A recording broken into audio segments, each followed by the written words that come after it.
All right, Amindi, Hello. here we are. First, thank you for coming. Thank you for having me. I appreciate it. So, what was it like growing up in Inglewood, California? It was cool. I definitely, I think I recognize the benefits of growing up in such a cool city, like, hmm as I got older. Because, like, growing up, you're just growing up, you know what I mean? Like, but, yeah, I think definitely my city influenced my music taste a lot.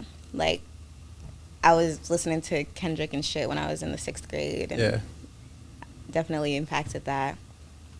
And yeah, I just every time I've ever traveled, I'm like I could never live anywhere else. Like Inglewood is it for me. It's just a great black city, and it's in LA. hmm So, yeah. That's the best of both worlds. I obviously live in Chicago. Mhm. And honestly, on this tour, I was thinking, I was like, damn, I would not want to live anywhere else other than Chicago or California. Yeah. Like, The first time I came to Chicago, I was like I would not live anywhere else except for Chicago. Yeah. we're on the same wave. Yeah. Who were some of your musical influences growing up? Um I have quite a bit.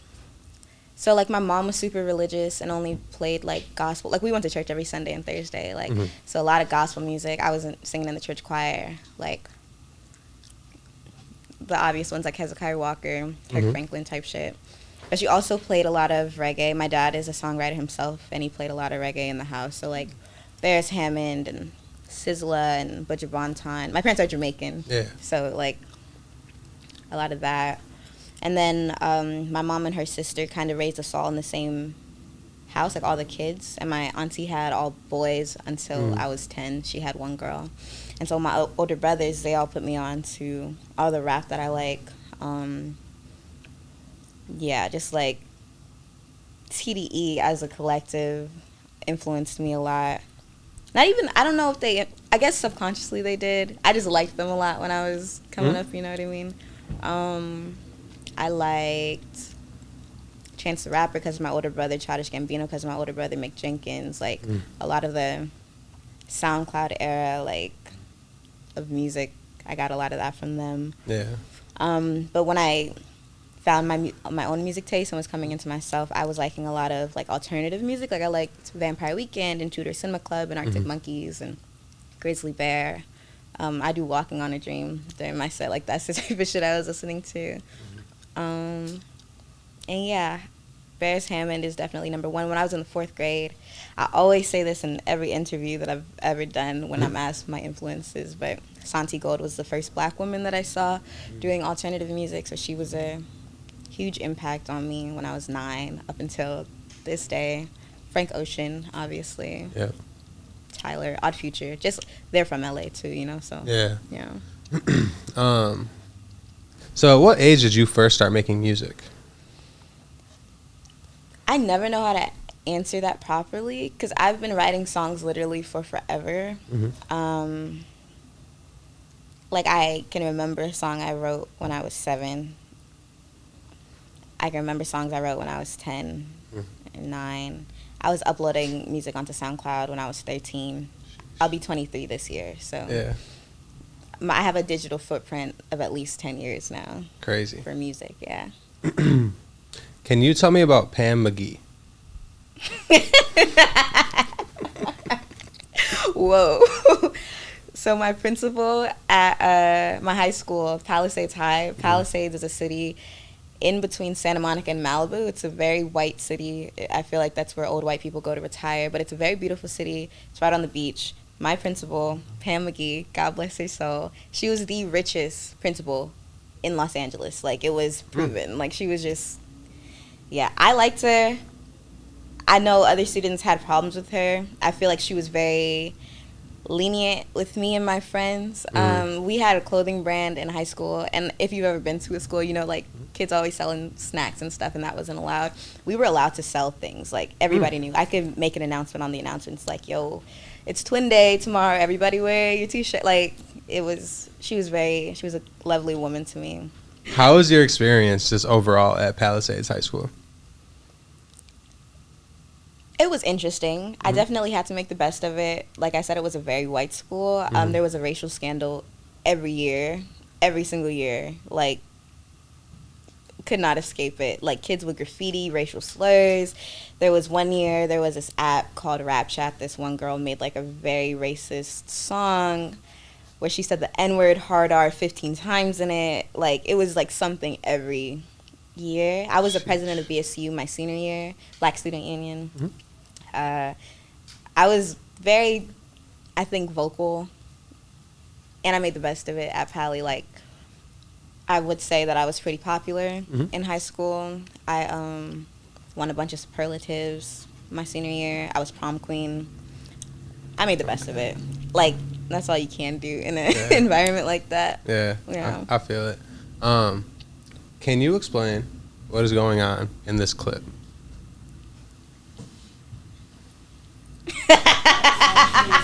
As someone who always makes a slightly mad essentially. Drake has a song that says, I'm having a good time and they're just trying to ruin it. Shout out to the fact that I'm the youngest one that's doing it. And I feel like those are the lyrics that describe me because I am making pretty big moves, I would say. And I'm pretty proud of myself. I'm having a good time. I believe people are still listening to my music ages from now.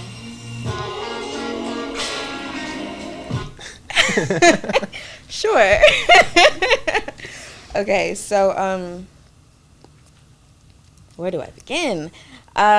I was on a reality show the summer after my senior year of high school called Summer Break. It was a YouTube reality show. It was pretty popular for the time. I was on the last season of it, season 5, and this was my introduction video, like when they're like introducing all the characters or what's the word? People, I guess, on the show because it was a reality show. What's happening in this clip in particular, they were very much big on me selling the fact that I made music. And so they had me walk along the Venice Boardwalk and give away blank CDs as if they were my demo tape, which I get the concept. But yeah, they had a list of questions. I answered them. Obviously, I referenced Drake. I love Drake. Like, I can't deny it.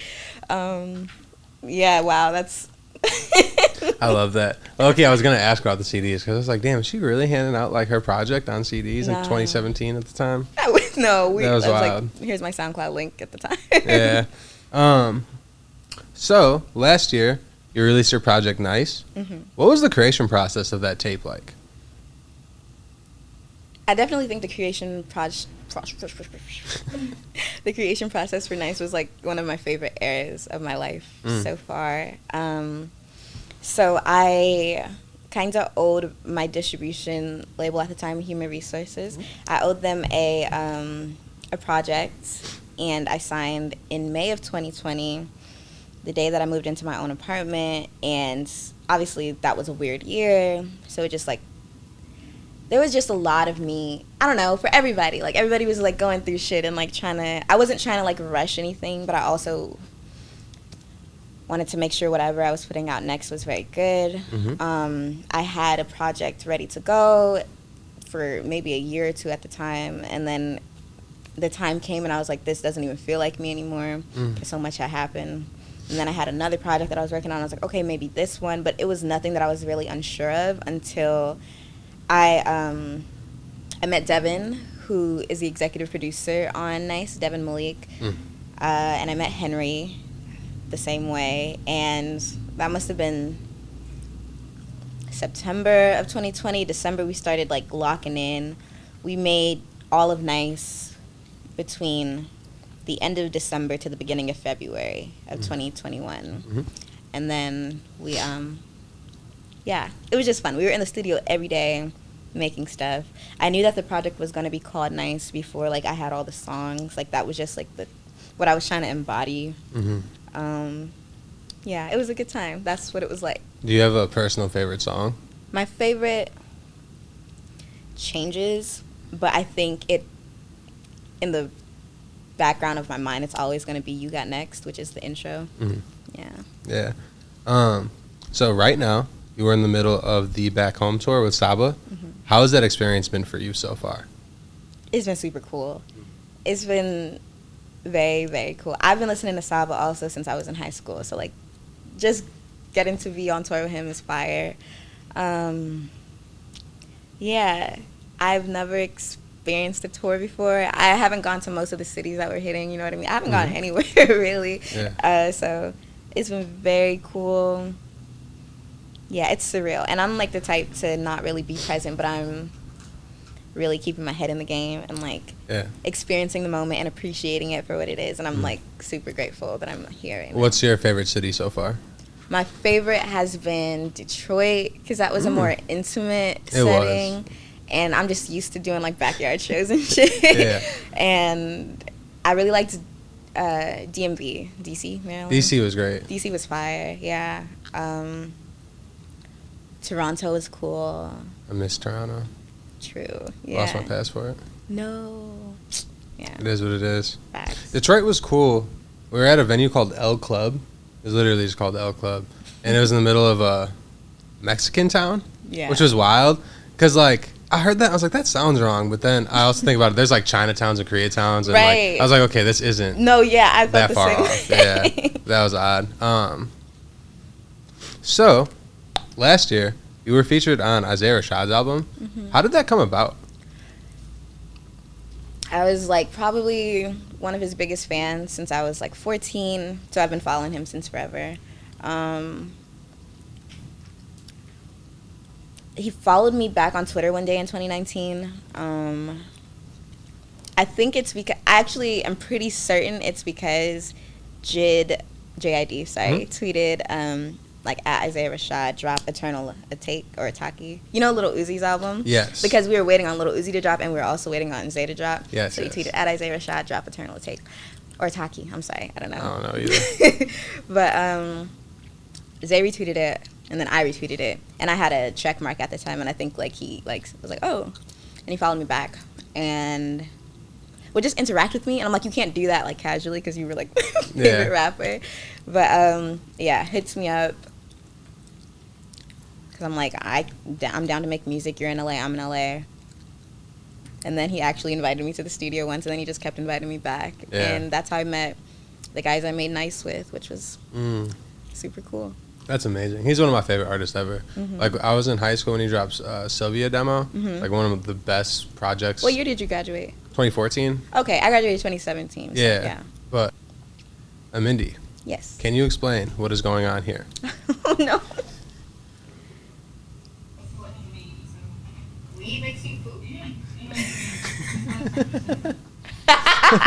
I don't fucking know. Do you remember? No, can I see it again? Yeah, why not?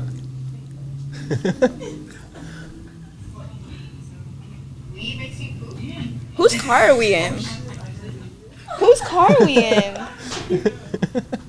Well, maybe Malia's. I see the outfit that I'm wearing. Oh, the truck? No, the green one. I don't know, dog. I remember what I did earlier that day, because I remember I took a photo in this outfit at this girl's house. She wanted me to shoot for her. So we must have linked up after that. It's me and my best friend Kennedy, though, in this video, and she's telling me that weed makes her poop. And weed also makes me poop. So. Hilarious. All right, you turn it. Yeah. Where did you find that? I did my research, man. So, obviously, you are on tour right now. But what are you working on musically? I have 2 projects that exist. 2 different sounds sonically. Both are different from, I think, Nice. One is more, like, energetic, and one is more, like, soft girl, crybaby, breakup shit. I've just been on... Okay, because, like, the point of Nice was it to be all centered around me, which is, like, I guess a constant theme in my music, you know what I mean? But I, intentionally didn't put any breakup songs on there, so I'm like, I have all these breakup songs now, just, like, sitting, and so I've categorized them. So, yeah, musically it's been a lot of doing whatever, like, experimentally, playing with genres, the usual, but just also just playing with vulnerability, you know, seeing how vulnerable I can be comfortably, you know? Yeah. Is it weird as an artist being vulnerable in your music? Because I'd imagine that it is. Okay, so I figured, like, I could fake vulnerability, but like real vulnerability is, you know, like when I say fake vulnerability, I mean like, I don't even really mean fake. I just mean like showing you as much as I want to show you, you know what I mean? Like, for example, in You Got Next, like I'm talking about my parents and like how I be stressing about really making it in music and stuff like that, you know what I mean? And I feel like that's relatable on a broader level, I guess. But when I talk about things that are like extremely personal, like relationships or like familial trauma or whatever the fuck, like then it gets a little like, this is weird.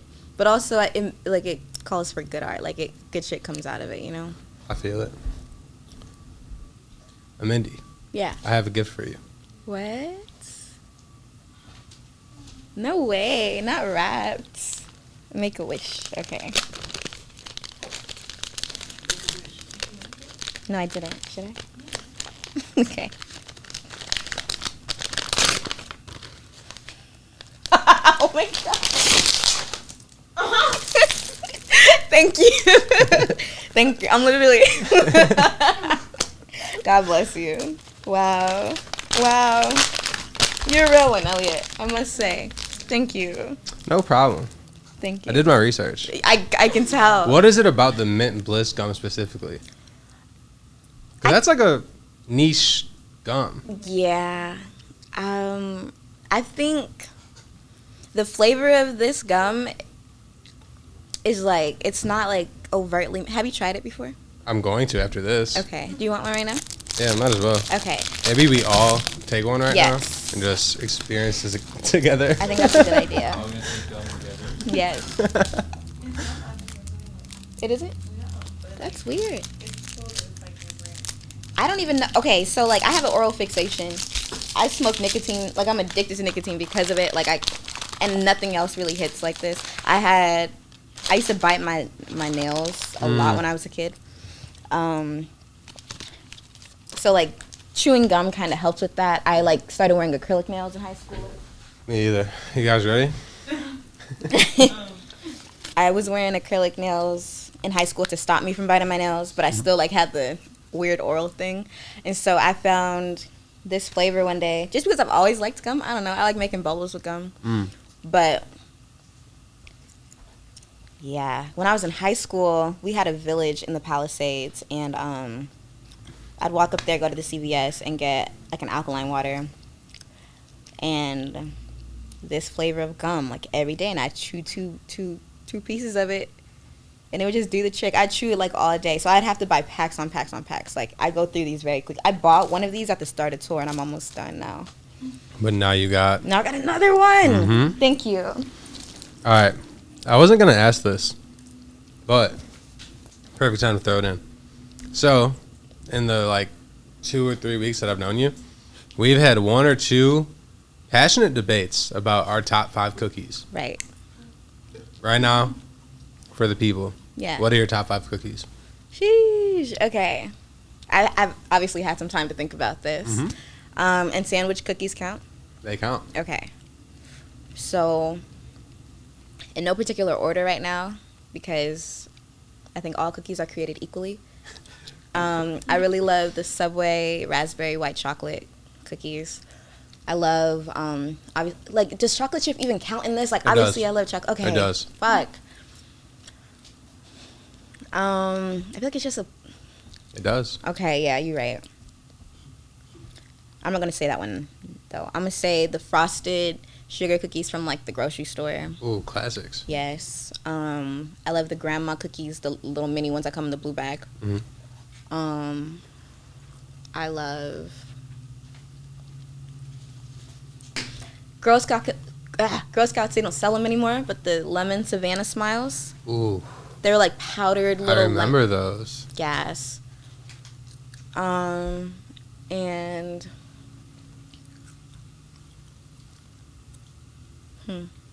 chocolate chip, but Gotta throw it in there. yeah. That's a respectable top 5. Thank you very much. Oreo could go in there somewhere, but like maybe it's my 6th. It'll change on the day, you know? Yeah. All right. What do you think of the gum? What do you think of the gum? It's honestly good. Yeah. I've never had this flavor, but I see I see what you're into. Hell yeah. Who are some artists that you want to work with in the future? These conversations, or this question keeps on coming up in conversations. Like, my manager's been asking me that lately. And I keep on telling her, like, I don't listen to music. Like, I listen to music as a consumer. Like, I'm never like, oh, I need to make a song with this person. Like, if it happens, it happens. And when it does happen, it's fucking cool as shit. But if I had to say, probably Kid Cudi. I think that would be very cool. No Name, Smino, Frank. Yeah. It's a solid top 4. Hell yeah. Super solid. All right. Amindi, the last question I have for you is, where do you see yourself in 5 years? In 5 years, I'll be almost 28. I see myself happy. I think I would still have short hair, but I don't know. Maybe I'll be growing it. I don't know. Where do I see myself? I see myself in a beautiful ass house in like a surrounding city of Inglewood. Like one of the like View Parks or Windsor Hills, like the fancier Inglewoods. I don't like 2 stories, so maybe it'll be 1 story. I see myself making music still, obviously, and just being happy, just like continuing to do what I'm doing, just staying happy, making music, being happy making music, making money. I want to be rich, but I want to be rich enough to like take care of my family that exists. Like my dad and my mom and stuff, you know what I mean? Like, I don't want them to ever stress about anything. I want to be like the well, like if you need anything, come to me. And then I want to have kids. I do want to have like at least 1 kid before 30. Maybe 2. But I don't know. I changed my mind a lot.